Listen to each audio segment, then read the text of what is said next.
From green leaves to the land of ice. Silky the silkworm is exploring the blue caves of Iceland. Whee!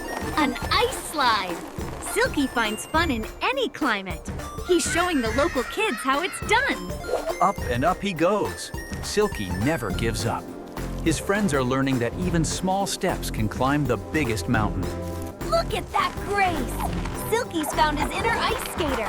His friends are trying their best, but that ice is slick. Time for a little Iceland hot spring break. After all that climbing and sliding, a little warmth is just what Silky ordered. What an incredible day!